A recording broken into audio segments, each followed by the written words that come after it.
نحمده ونستعينه ونستغفره ونعوذ بالله من شرور أنفسنا ومن سيئات أعمالنا من يهده الله فلا مضل له ومن يضلل فلا هادي له ونشهد أن لا إله إلا الله وحده لا شريك له ونشهد أن محمدا عبده ورسوله اللهم صل على محمد وعلى آل محمد كما صليت على إبراهيم وعلى آل إبراهيم إنك حميد مجيد اللهم بارك على محمد وعلى آل محمد كما باركت على إبراهيم وعلى آل إبراهيم إنك حميد مجيد أما بعد فأعوذ بالله من الشيطان الرجيم عالم الغيب فلا يظهر على غيبه أحدا إلا من ارتضى من رسول فإنه يسلك من بين يديه ومن خلفه رصدا.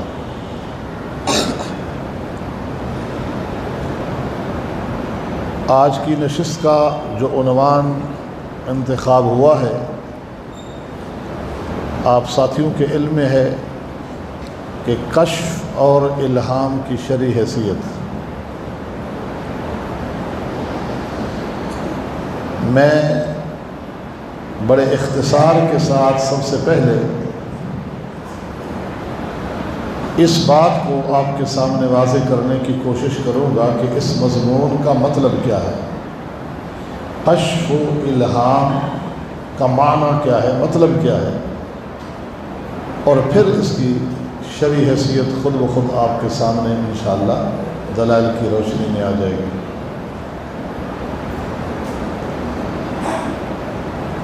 اللہ تعالیٰ قرآن مجید میں ارشاد فرما رہے ہیں عالم الغیب فلا یظہر علی غیبہ احدا. یہ سورۃ الجن 29واں پارہ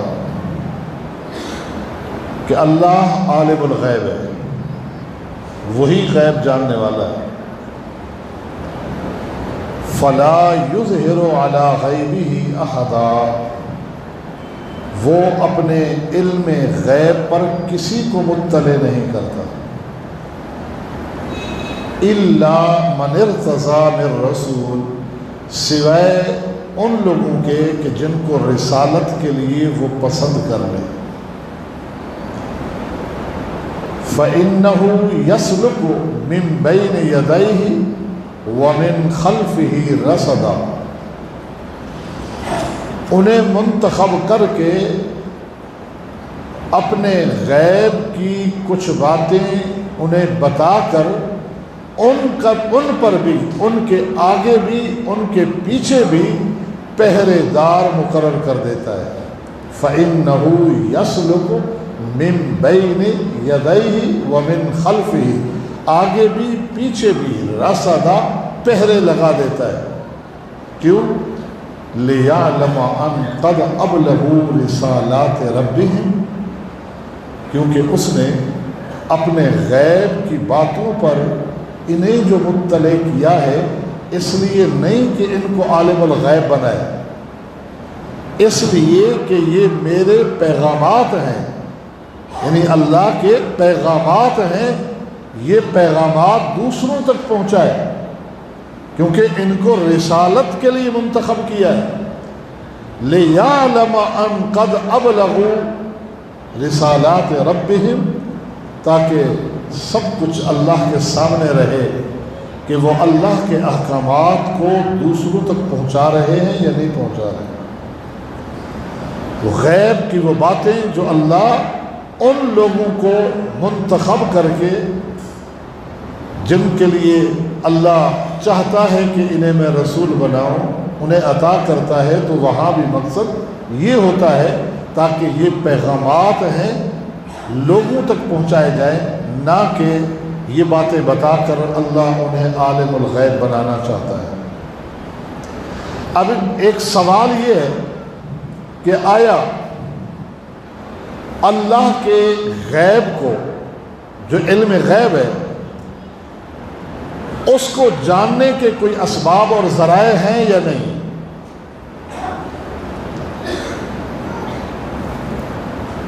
کیونکہ اللہ رب العالمین نے یہاں بھی فرما دیا عالم الغیب، کہ عالم الغیب میں ہوں، فلا یظہر علی غیبہ احدا، میں اپنے غیب پر کسی کو مطلع نہیں کرتا سوائے ان کے کہ جن کو خود منتخب کروں رسالت کے لیے، پیغامات آگے پہنچانے کے لیے۔ دوسری جگہ فرمایا وَعِندَهُ مَفَاتِيحُ الْغَيْبِ لَا يَعْلَمُهَا إِلَّا هُوَ، غیب کی کنجیاں اور چابیاں ہی اس کے پاس ہے، کائنات میں کسی کو یہ بھی پتا نہیں کہ غیب کی چابیاں ہیں کیا، ہیں اور ہیں کہاں۔ جس طرح ظاہری علم کو جاننے کے لیے اللہ نے کنجیاں ہمارے ہاتھ میں دی ہیں، ہاتھ لگا کر ہم کسی چیز کا علم حاصل کر سکتے ہیں، یہ چیز نرم ہے یا سخت ہے، یہ علم آ گیا ہے۔ آنکھ اٹھا کر ہم دیکھ سکتے ہیں، جس چیز کا علم نہیں تھا جب آنکھ بند تھی، آنکھ کھولی دیکھ لیا، علم آ گیا، یہ ظاہر کو جاننے کے لیے۔ سن کر ہم سمجھ سکتے ہیں کہ کوئی آیا ہے، کوئی کچھ کہہ رہا ہے، یہ آواز انسان کی ہے، گدھے کی ہے، مرغے کی ہے، کسی اور جانور کی ہے۔ یہ ظاہر کا علم جاننے کی چابیاں اللہ نے ہمیں دی ہے۔ چکھ کر زبان کے ذریعے ہم یہ چابی ایک بتا سکتے ہیں، یہ چیز کڑوی ہے، کھٹی ہے، میٹھی ہے۔ سونگھ کر بتا سکتے ہیں کہ خوشبودار ہے یا بدبودار ہے۔ یہ ظاہر کو جاننے کی چابیاں ہیں جو اللہ نے ہمارے ہاتھ میں دی ہے۔ غیب کو جاننے کی چابیاں کیا ہیں اور کہاں ہیں یہ بھی اللہ نے کسی کو نہیں بتایا، کیونکہ غیب ہے ہی اسی کے پاس، غیب وہی جانتا ہے۔ عالم الغیب فلا یظہر علی غیبہ احدا، وہ غیب کی باتیں جو چاہتا ہے اور جسے چاہتا ہے بتاتا ہے، اور بتانے کا مقصد اس کو عالم الغیب بنانا نہیں، بلکہ یہ ہوتا ہے کہ ان باتوں کو آگے پہنچایا جائے، امت تک پھیلایا جائے۔ وہ باتیں، غیب کی باتیں اللہ اپنے ان بندوں کو کس طرح بتاتا ہے؟ بذریعہ وحی۔ وحی کے ذریعے اللہ رب العالمین نے انبیاء اور رسول کو وہ باتیں بتائیں جو کسی کے علم نہیں۔ جنت کے بارے میں کس نے دیکھی ہے؟ نقشہ کھول کھول کے اللہ کے نبی نے بتا دیا، قرآن نے بتا دیا بذریعہ وحی۔ جہنم کے بارے میں، قیامت کے دن کے بارے میں، قبر میں کیا حساب و کتاب ہے، سوال ہے، آخرت میں کیا معاملات ہے، سابقہ انبیاء کی کہانیاں جو کسی کے علم میں نہیں تھی، بذریعہ وحی اللہ رب العالمین نے انبیاء کو مطلع فرمایا۔ ان بتائی ہوئی باتوں میں احکامات بھی ہیں، سابقہ قصص، جھگڑے اور باطل مذہبوں کا بطلان بھی ہے، اور واعظ و نصیحت کی باتیں بھی ہیں۔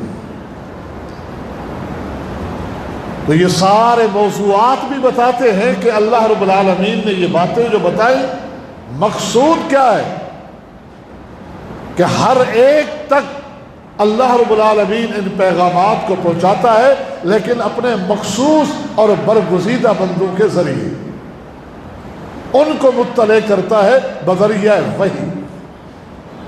اس پر امت کا اجماع ہے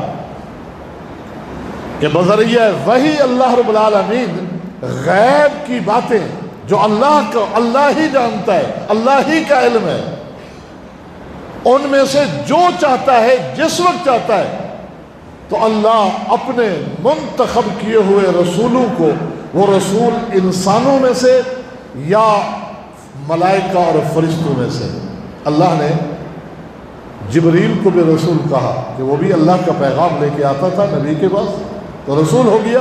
رسول کا معنی ہے پیغام لے کے آنے والا۔ اللہ رب العالمین نے ان کا انتخاب کیا اور بتایا۔ اب آیا وحی کے علاوہ کوئی اور ذریعہ بھی ہے کہ جس کے ذریعے اللہ کے اس پوشیدہ علم کو جانا جا سکے کہ کیا ہے؟ اب ایک طبقہ ہے کہ جنہوں نے کہا ہاں اور ذریعہ بھی ہے، اور وہ ذریعہ کشف اور الہام ہے۔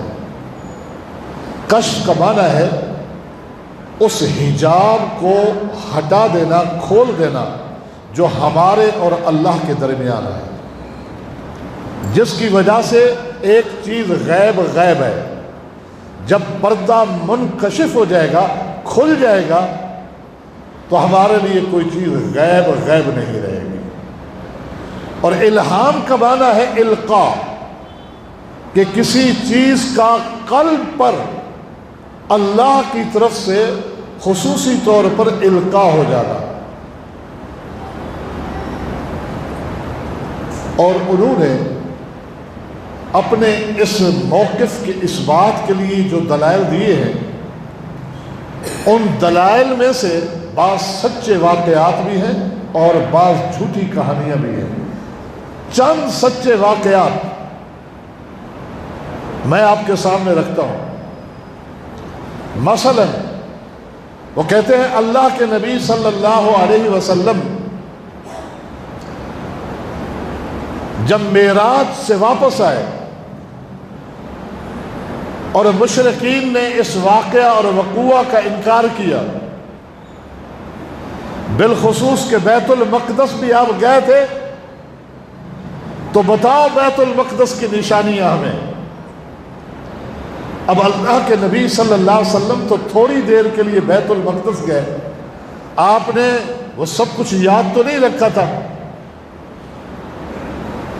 آپ حجر حتیم میں کھڑے تھے اور اللہ کے نبی صلی اللہ علیہ وسلم نے ان سے پوچھا کہ پوچھو کیا نشانیاں پوچھتے ہو۔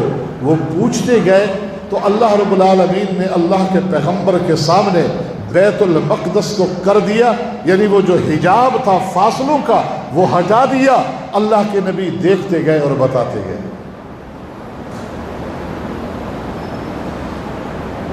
اسی طرح ایک وہ حدیث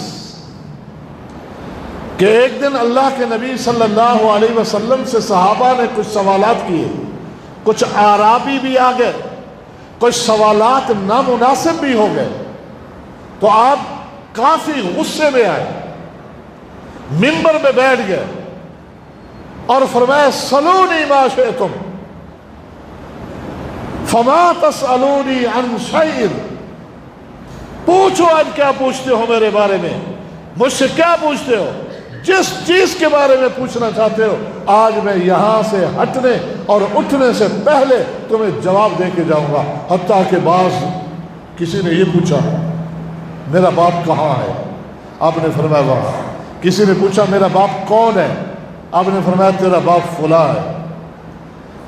تو اللہ رب العالمین نے اس وقت اللہ کے نبی صلی اللہ علیہ وسلم کے سامنے سے سارے حجاب ہٹا دیے تھے، اور اللہ کے نبی جو سوال آتا تھا آپ پر منکشف تھا اور آپ بتا رہے تھے۔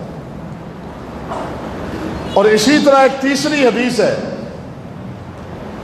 کہ نبی علیہ الصلوۃ والسلام، جامع ترمذی میں ہے، سیدنا معاذ فرماتے ہیں کہ ایک دن صبح کی نماز کے لیے وقت پر نہیں پہنچے، صحابہ کرام انتظار کرتے کرتے اور روشنی پھوٹ گئی، قریب تھا کہ سورج طلوع ہو، اب ارادہ کر ہی لیا تھا کہ ہم نماز پڑھ لیں کیونکہ سورج نکلنے والا ہے۔ تو اللہ کے نبی صلی اللہ علیہ وسلم تشریف لائے اور آ کر آپ نے فوراً صفیں بنوائی اور مختصر سی نماز پڑھائی، یہ ٹائم ہی مختصر تھا، اور سلام پھیرنے کے فوراً بعد ہی آپ پیچھے پلٹے اور فرمایا علی مصافکم، اپنی اپنی جگہ سب بیٹھے رہو۔ آج میں بتاؤں گا کہ میں لیٹ آیا ہوں، کیوں لیٹ آیا ہوں۔ میں رات کو نماز تہجد کے لیے اٹھا، جو میسر تھا میں نے نماز پڑھی، پھر مجھے نیند آنے لگی، نیند کا غلبہ بہت زیادہ بھاری اور ثقیل ہو گیا، میں سو گیا، بس کیا دیکھتا ہوں کہ خالق کائنات میرے سامنے ہے، کیا ہی خوبصورت صورت ہے، اللہ کے سامنے ہوئے، اللہ عز و جل کا دیدار کر رہا ہوں، نیند کی حالت میں، عالم بیداری میں اللہ کے پیغمبر نے اللہ کا دیدار نہیں کیا، یہ خواب ہے۔ اور اللہ رب العالمین نے مجھ سے سوال کیا، اے محمد صلی اللہ علیہ وسلم، میں نے کہا لبیک و سعدیک یا رب العالمین۔ اللہ نے فرمایا فیم یختصم الملأ الاعلی، آج بالائی مخلوق کسی عنوان پر بحث کر رہی ہے، وہ کس عنوان پر بحث کر رہی ہے؟ میں نے کہا اللہ مجھے نہیں پتا، اللہ مجھے نہیں پتا کہ بالائی مخلوق کس عنوان پر آج بحث کر رہی ہے۔ تو اللہ کے نبی صلی اللہ علیہ وسلم فرماتے ہیں اتنے میں مجھے یوں محسوس ہوتا ہے کہ اللہ عز و جل نے اپنا دست مبارک میرے پیٹھ پہ رکھا، یوں دو کندھوں کے درمیان انگلیوں کی برودت اور ٹھنڈک میں نے اپنے سینے میں محسوس کی، اور اسی وقت سب کچھ میرے سامنے کھل کر آ گیا۔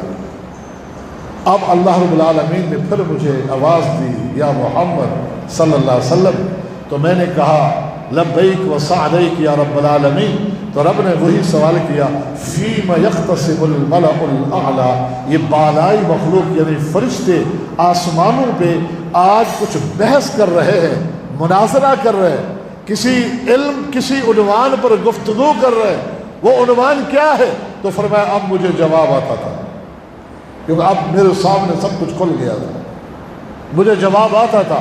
میں نے فرمایا فی الدرجات والکفارات، دو موضوع ہے، ایک موضوع ہے کہ وہ کون سے اعمال ہیں کہ اگر بندے کریں تو اللہ ان کے درجات کو بلند کر دیتا ہے، اور وہ کون سے اعمال ہیں، دوسرا موضوع یہ ہے، اور کون سے اعمال ہیں کہ اگر بندے وہ عمل کریں تو اللہ اپنے بندوں کے سابقہ سارے گناہ مٹا دیتا ہے۔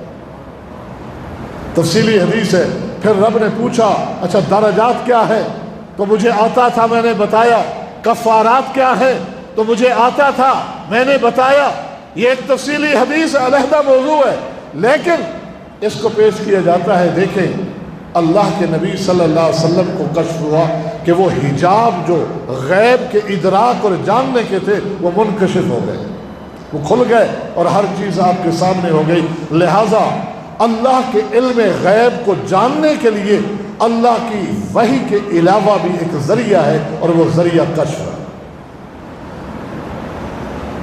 ان سارے دلائل اور جتنی اور بھی حدیثیں ہیں، ان کا ایک ہی جواب ہے کہ رب نے فرمایا وَمَا يَنْتِقُ عَنِ الْهَوَىٰ إِنْ هُوَ إِلَّا وَحْيٌ يُوحَىٰ۔ رب نے فرمایا ان قل، اے میرے نبی کہہ دیجئے، ان اتبع الا ما یوحیٰ الی، کہ میرے نبی جو کچھ بھی تمہیں بتاتے ہیں یہ اللہ کی وحی ہی کی ایک شکل ہے۔ اللہ کے نبی جو کچھ کر کے دکھاتے ہیں وہ بھی اللہ کی وحی کی ایک شکل ہے۔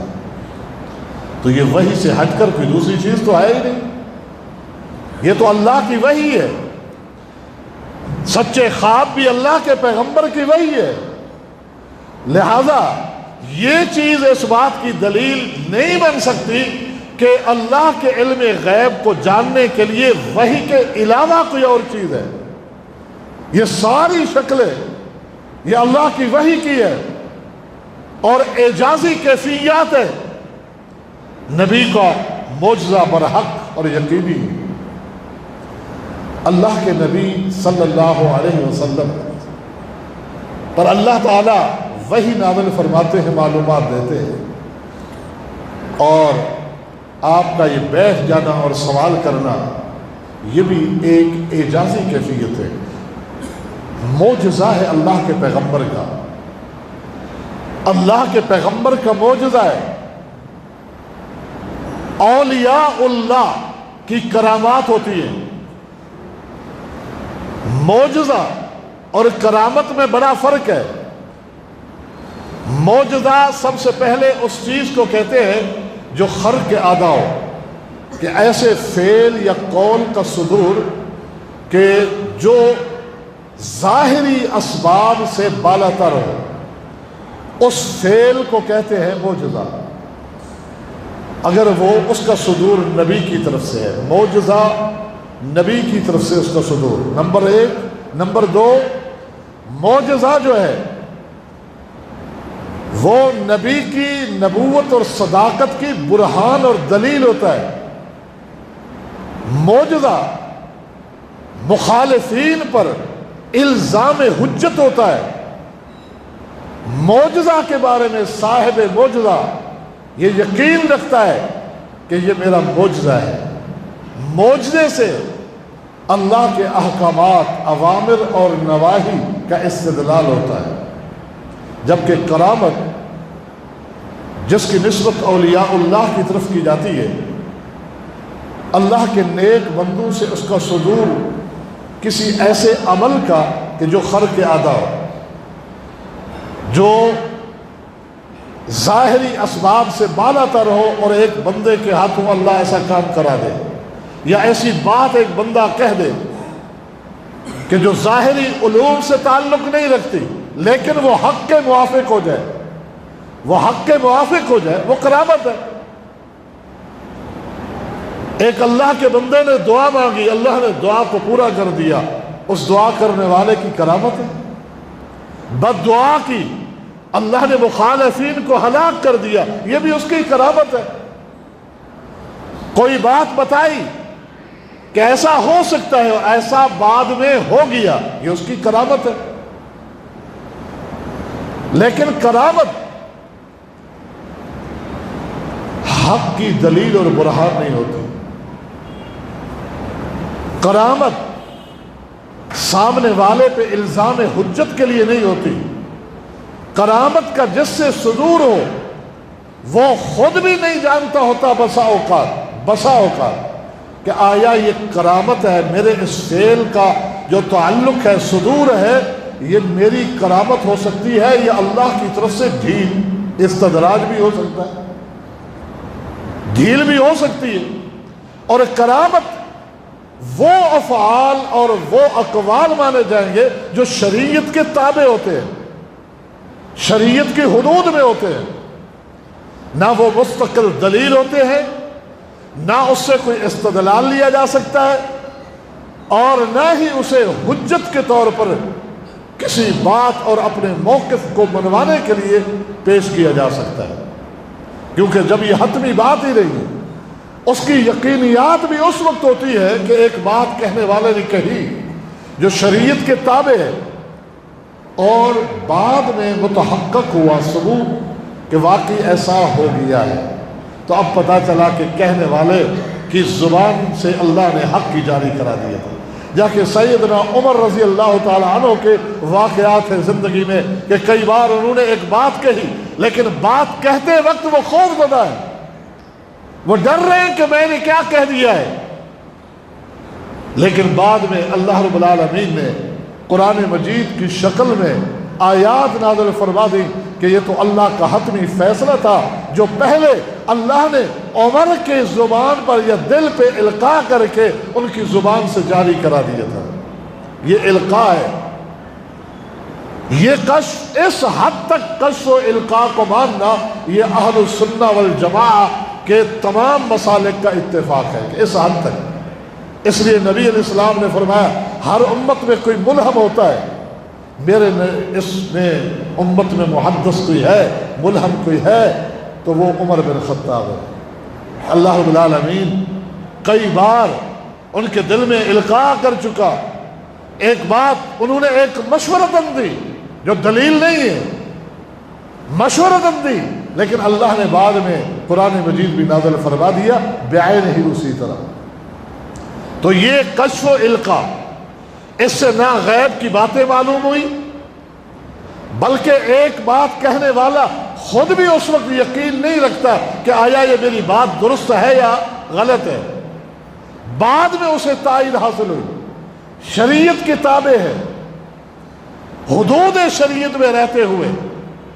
لیکن معاشرے میں کشف و الہام کا جو لفظ معروف ہے وہ علم تصوف اور طریقت کی اصطلاح ہے۔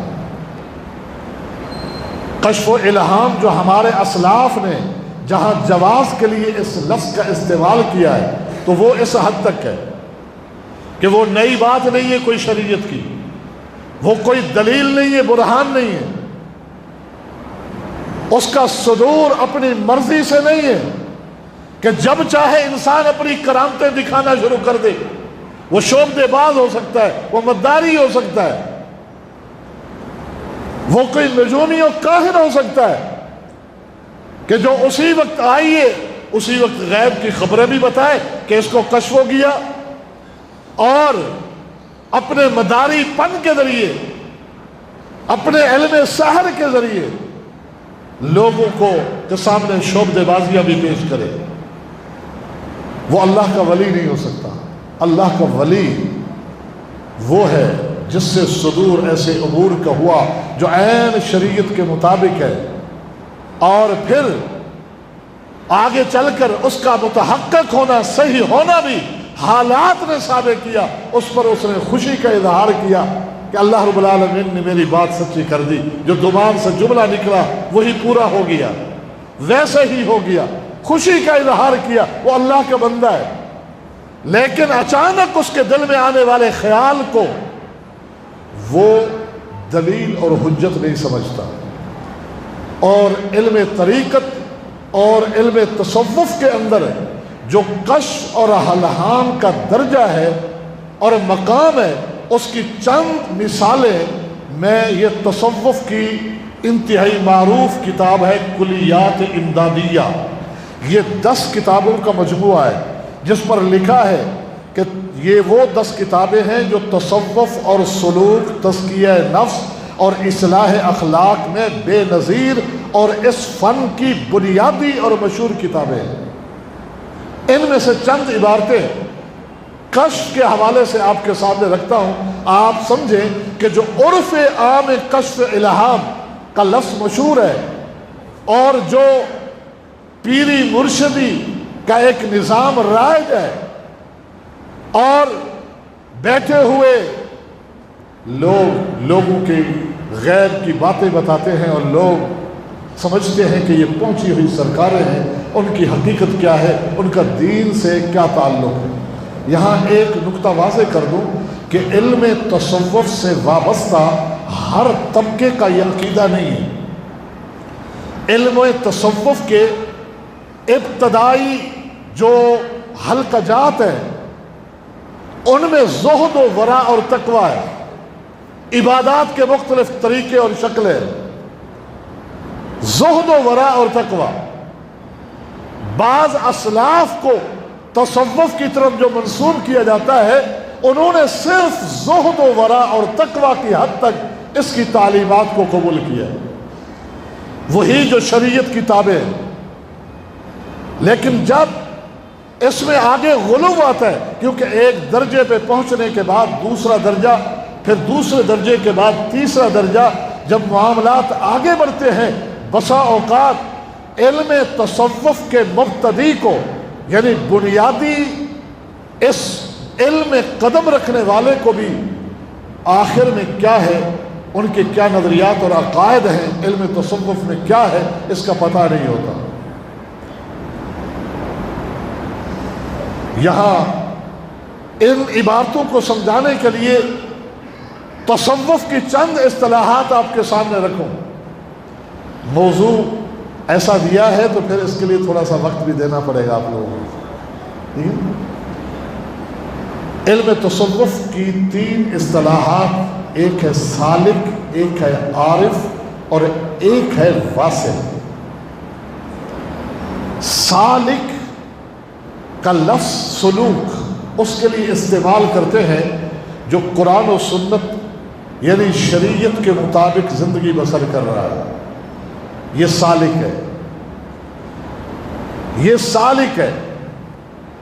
شریعت کی تعلیمات، آداب میں، حلال میں، حرام میں، جائز میں، ناجائز میں شریعت کے امور کی پابندی کر رہا ہے، یہ سالک ہے۔ اور ان کے ہاں پہلا درجہ ہے، پہلا قدم ہے۔ جب ایک شخص شریعت کے جو تقاضے ہیں ان کو پورا کر لیتا ہے تو آگے اس کا جو سفر شروع ہوتا ہے اس سفر کا نام عرفان رکھا گیا ہے. عرفان معرفت. اب لفظ جو ہے وہ اچھے الفاظ کا انتخاب ہے لیکن ان کے جو معنی لیے گئے ہیں وہ فاسد ہے. معرفت، دین کی معرفت ہم سب کہتے ہیں ہونی چاہیے، اللہ کی معرفت ہم سب کہتے ہیں، لیکن اس لفظ عرفان کے تحت وہ اللہ کی صفات، اللہ کی ذات کی معرفت کا ایک ایسا سفر شروع کرتے ہیں جو جس کی شریعت نے ہمیں تعلیم نہیں دی، جسے شریعت نے روکا. اور اس معرفت کے لیے، اس حقیقت تک پہنچنے کے لیے بہت سارے ایسے عمل کرتے ہیں جو خلاف شریعت ہے. مراقبے ہیں، چلے ہیں، سفر ہے، ترک دنیا ہے، ترک شہوات ہے، ترک خواہشات ہے. مختلف اس کے اندر انہوں نے ضابطے مقرر کیے ہیں کہ اللہ کی حقیقت کو جاننا ہے. حالانکہ دین اسلام نے ہمیں بتایا کہ اللہ کی حقیقت تک کوئی نہیں پہنچ سکتا، کوئی نہیں جانتا.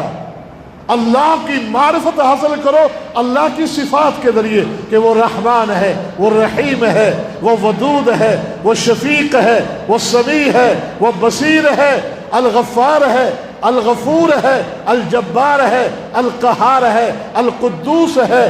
یہ اللہ کی صفات ہیں. بس ان کا معنی اور معرفت اللہ تعالیٰ کی اس حد تک وہ اللہ کی ذات کی معرفت کا سفر کر رہا ہے کہ اللہ ہے کیا.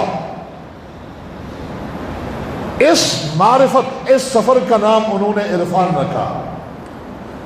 جب ان پر کچھ فیوض و برکات کا فیضان ہوتا ہے بقول ان کے، جبکہ دیکھا جائے تو شیطانی دروازے اور ابلیسی راہیں ان پر کھلتی ہیں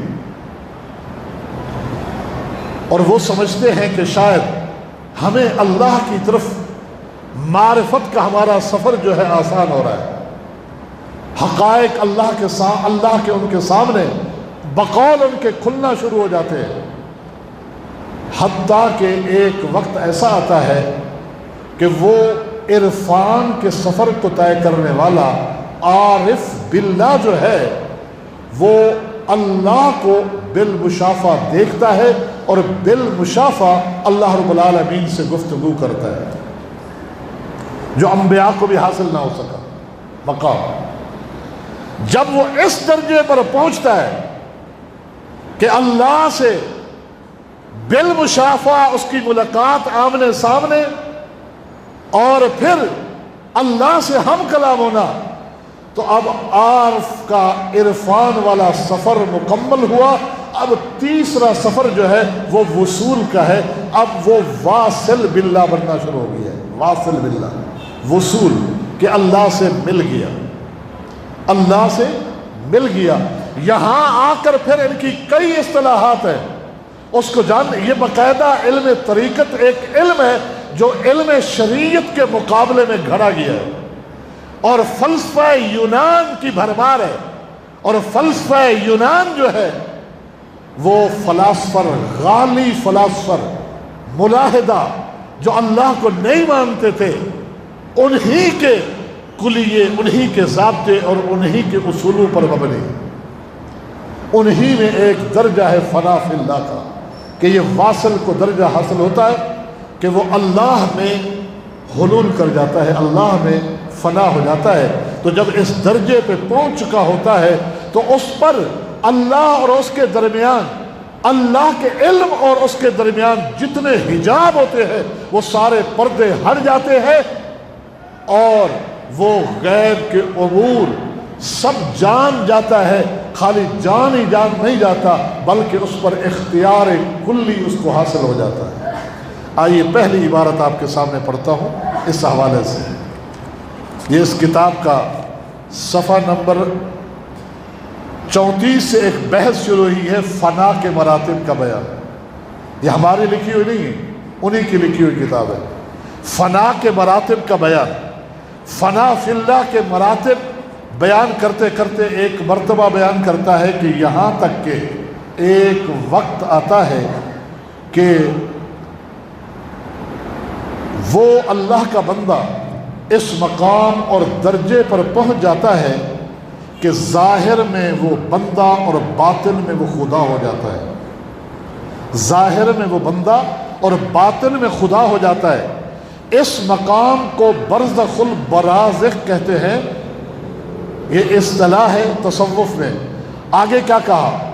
انتہائی کفریہ جملہ کہا، اور اس میں وجوب اور امکان مساوی ہے، کسی کو کسی پر غلبہ نہیں ہے. اللہ واجب الوجود ہے، اپنے وجود کے لیے کسی کا محتاج نہیں ہے. اللہ کے علاوہ، یہ بھی علم منطق اور فلسفہ کی اصطلاح ہے، متکلمین نے بھی اس لفظ کا استعمال کیا ہے، علم کلام والوں نے، کہ اللہ واجب الوجود ہے، کہ اپنے وجود کے لیے کسی کا محتاج نہیں، کسی چیز کا محتاج نہیں. اور اللہ کے علاوہ ہر چیز ممکن ہے کہ اپنے وجود کے لیے وہ کسی ممکن، کسی مبقی، کسی محدث کی محتاج ہے. کوئی ایسی ذات ہے جس نے ان کو وجود بخشا اور پھر اپنی بقا کے لیے بھی ایک مبقی کی طرف محتاج ہے کہ جو ان کو باقی رکھے ہوئے ہے جب تک چاہے گا. تو واجب الوجود کون ہوا؟ اللہ. باقی ہر چیز ممکن، کہ کچھ نہیں تھی، ایک ذات ہے جس نے ان کو بنایا اور وہی ان کو باقی رکھ رہا ہے، جب تک چاہے گا باقی رکھے گا. تو کہتے ہیں کہ وجوب اور امکان کا درجہ اب اس بندے اور اللہ میں مساوی ہو جاتا ہے، کسی کو کسی پر غلبہ نہیں. کہ جس طرح اللہ واجب الوجود ہے، اسی طرح وہ بندہ بھی واجب الوجود ہو جاتا ہے. اور جس طرح ایک بندہ ممکن تھا کہ وجود اس کا ختم ہو سکتا تھا، اسی طرح معاذ اللہ اللہ کا وجود بھی اس وقت اسی درجے پر ہوتا ہے. کہا امکان اور وجود کے درجے میں وہ بندہ اور اللہ دونوں برابر ہو چکے ہوتے ہیں. آگے کیا لکھتا ہے؟ آگے لکھتا ہے کہ یہی ہے قرآن کی آیت کا مقصد، مرج البحرین یلتقیان. قرآن کی ایک آیت میں اللہ نے اپنی آیات بیان کی، قدرت کی نشانیاں بیان کی کہ ذرا سمندر کے اس کنارے پہ رخ پہ جا کے دیکھا کرو جہاں دو دریا آپس میں مل رہے ہیں. ایک کا پانی اس کا رنگ کوئی اور ہے، دوسرے کا پانی کا رنگ کوئی اور ہے. وہ اپنی سمت کو اللہ کے حکم سے بہے جا رہا ہے، اور وہ اپنی سمت کو اللہ کے حکم سے بہا جا رہا ہے. اس کا پانی اس میں شامل نہیں ہوتا، اس کا پانی اس میں شامل نہیں ہوتا. کون ہے ایسا کرنے والا؟ وہاں رب کی قدرت کو پہچانو. کس نے درمیان میں حجاب رکھا ہے؟ وہ پردہ کس کو نظر آتا ہے؟ کسی کو وہ حجاب و برزخ، وہ پردہ نظر نہیں آتا. لیکن اللہ نے ایک ایسا پردہ رکھا ہے کہ ادھر کا پانی ادھر نہیں آتا، ادھر کا ادھر نہیں آتا. کہا اس آیت کا مقصد یہ ہے کہ بندہ اللہ سے، اللہ بندے سے ایسے مل جاتا ہے کہ درمیان میں کوئی پردہ نہیں رہتا اور اس پر ہر چیز منکشف ہو جاتی ہے. کہا یہ ہے مرج البحرین یلتقیان بینہما برزخ لا یبغیان. اس مرتبہ پر پہنچ کر عارف جو ہوتا ہے وہ عالم پر متصرف ہو جاتا ہے. اب اس کو تصرف کا اختیار بھی ہے. تصرف کا اختیار اللہ کو ہے. وہ جب چاہے سورج کو طلوع ہونے کا حکم دے، غروب کا اختیار دے. زمین، آسمان، کائنات کے پورے نظام کی تدبیریں اللہ ہی کے ہاتھ میں ہیں. کہا اس مقام پر پہنچ کر وہ اللہ کا جو ولی ہے بقول ان کے، وہ پورے عالم پر متصرف ہو جاتا ہے. اب قرآن کی ایک اور آیت کی غلط تعویل کر رہا ہے کہ قرآن میں ہے سخر لکم ما فی السماوات و ما فی الارض. اے لوگو، اللہ کی قدرت کو، آیات کو پہچانو. دیکھو تو صحیح، زمین و آسمان کو بھی اللہ نے تمہارے تابع کر دیے، تمہارے لیے مسخر. آسمان کھڑا ہوا ہے بغیر ستونوں کے، بادل آتے ہیں، بادلوں کو رب مسخر کرتا ہے، اس میں سے پانی برساتا ہے، اور اس کے علاوہ ہر چیز اللہ نے تمہارے لیے پیدا کی۔ تسخیر کائنات کا مسئلہ کہتا ہے کہ وَسَخَّرَ لَكُم مَّا فِي السَّمَاوَاتِ وَمَا فِي الْأَرْضِ کا اس ولی اللہ کو انکشاف ہو جاتا ہے، کشف ہو جاتا ہے۔ کیا معنی لے رہا ہے اس کا معنی ہے زمینوں اور آسمانوں میں جو کچھ ہے اللہ سارے حجاب اور پردے اس سے ہٹا دیتا ہے، اور اسے وہ کشف ہوتا ہے۔ وہ جو چاہے جس وقت چاہے وہ نہ صرف بتا سکتا ہے بلکہ ان پہ قدرت اور اختیار بھی رکھتا ہے۔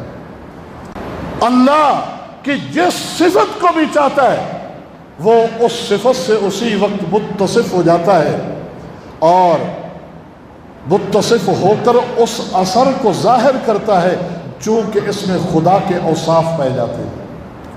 اب اللہ قادر مطلق ہو کر بارشیں برساتا ہے، اللہ قحط سالیاں کرتا ہے، اللہ کسی کو بیمار کر دیتا ہے، کہیں قحط نازل کرتا ہے، کسی کو شفا دیتا ہے، یہ اللہ کے اوصاف کا اظہار ہے، اوصاف کے آثار کا اظہار ہے۔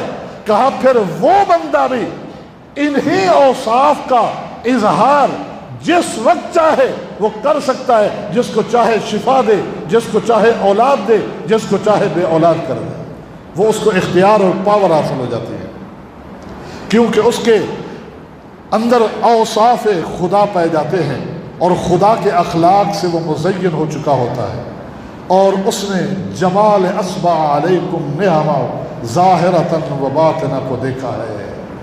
آگے قرآن مجید کی آیت ہے، اللہ فرماتے ہیں اللہ نے تم پر ظاہری باطنی ساری نعمتیں تمام کر دی ہیں میرے بندو، اپنے خالق کو پہچانو کہ اس نے تمہیں کتنی نعمتوں سے نوازا ہے۔ کہا یہ ہیں وہ نعمتیں ساری کہ اللہ اس کے سامنے ہر طرح کے حجاب ہٹا کر کے اپنے اوصاف اس کو عطا کر دیتا ہے۔ جب اس میں یہ اوصاف آ جاتے ہیں تو اس وقت کو رب نے بیان کیا کہ میں نے اپنے بندے پر ساری نعمتیں اپنی تمام کر دی۔ کہا یہ اس بندے کے لیے درجہ ہے۔ آگے بھی اس طرح کی کفریہ باتیں ہیں بہت ساری۔ آگے یہ اس کشف کا بیان ہو رہا ہے جو عموماً کہ جی ایک بندہ کسی کے پاس گیا، اس نے کو اسی وقت کشف ہوا اور اس نے بتایا کہ تیرے ساتھ یہ ہونے والا ہے، یہ ہو چکا ہے، تیرے باپ کا نام یہ ہے، تیری ماں کا نام یہ ہے، فلاں کشف کے ذریعے اس نے سب کچھ بتا دیا، علم غیب پر مطلع ہو گیا۔ یہ وہ لوگ ہیں، شیطانی علوم سے ان کا وابستہ ہے۔ یہاں صفحہ نمبر 44 پر تو باقاعدہ قاعدے طریقے بتائے گئے ہیں کشف کے۔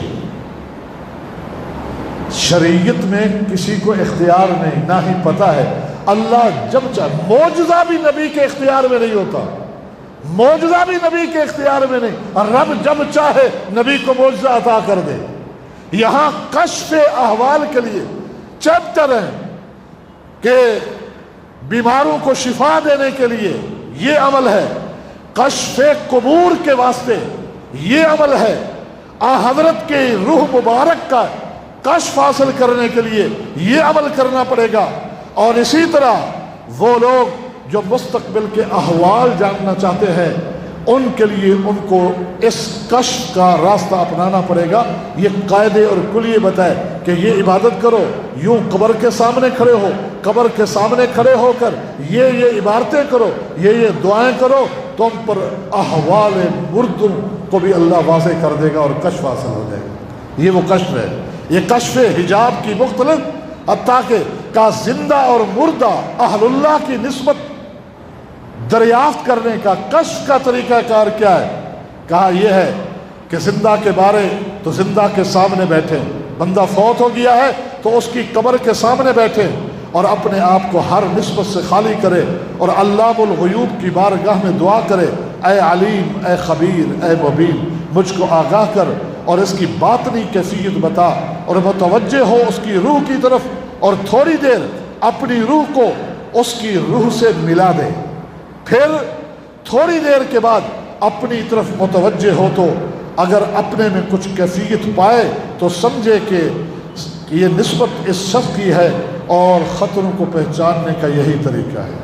آئندہ کے واقعات کی واقفیت کا طریقہ، کہ غیب کی خبریں آگے کیا ہونے والا ہے، اس حوالے سے آپ کشف چاہتے ہیں تو آپ یہ عمل کریں، آپ کے سامنے آئندہ آنے والے واقعات کا کشف ہو جائے گا، ان معاملات کو کھول کر رکھ دیا جائے گا۔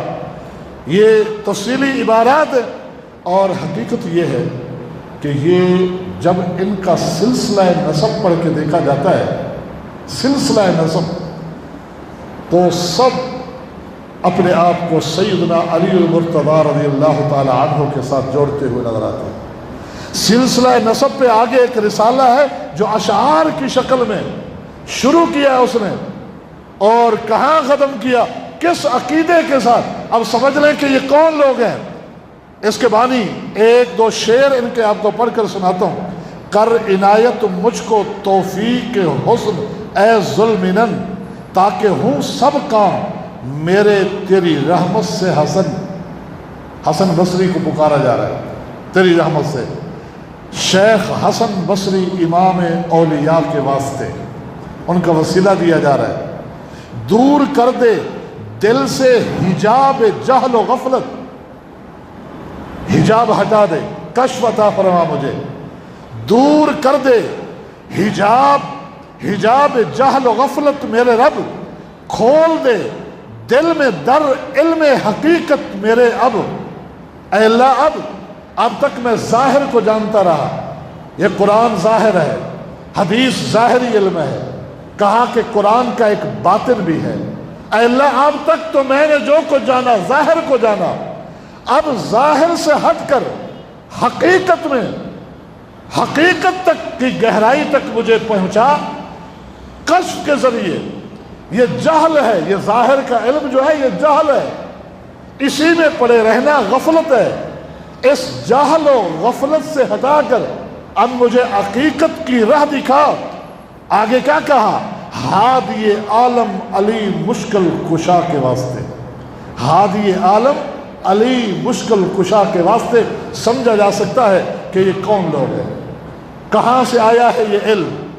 تو یہ وہ کشف و الہام ہے جو ہمارے معاشرے میں عام طور پر متعارف ہے۔ بہت سارے اچھے نام ہیں، لفظ استخارہ بڑا مقدس لفظ ہے، شریعت میں بڑی اس کی تاکید ہے، لیکن نجومیوں اور کاہنوں نے اپنے نجومی پن کو لفظ استخارہ کا نام دے دیا۔ تو لفظ تو برا نہیں ہے، لیکن اس کا مطلب جو ہے جو اب لیا جا رہا ہے وہ بالکل خلاف شریعت ہے۔ اسی طرح یہ سلوک عرفان، یہ الفاظ جو استعمال کیے گئے، یا کشف اور الہام، کہ یہ وہ الفاظ جو اپنے ظاہری معنی کے اعتبار سے غلط نہیں ہیں، اور ہمارے علماء اسلاف نے بھی ایک حد تک ان کو استعمال کیا، لیکن ان کو ایک علم کی اصطلاح قرار دے کر ان سے جو باطل عقیدے اور نظریات پھیلائے گئے ہیں، پھیلائے جا رہے ہیں معاشرے کے اندر، وہ شرکیہ اور کفریہ ہے جن سے ہمیں ہمیشہ دور رہنا چاہیے، اجتناب کرنا چاہیے۔ پھر یہاں رک کر ایک وضاحت کروں کہ علم تصوف کا ہر فرقہ اس طرح کے غلو کا قائل نہیں ہے۔ بہت سارے وہ اہل علم ہیں جو علم تصوف سے متعلق ہے، لیکن ان سب کو وہ بھی بکواس اور غلو کہتے ہیں۔ البتہ جو ان کی گہرائیوں میں آگے چلتے چلے جاتے ہیں تو پھر ان گھٹا ٹوپ اندھیروں میں گر جاتے ہیں، پھر ان کا نکلنا یہاں سے بڑا دشوار اور مشکل ہو جاتا ہے۔ اللہ ہمارے عقائد کی بھی اصلاح فرما دے، ہمارے اعمال کی بھی اصلاح فرمائے، قرآن و سنت کی صحیح معنی میں اللہ ہمیں فہم عطا فرمائے، اس کے مطابق عقیدے اور عمل کی توفیق عطا فرمائے۔ وما علینا الا البلاغ۔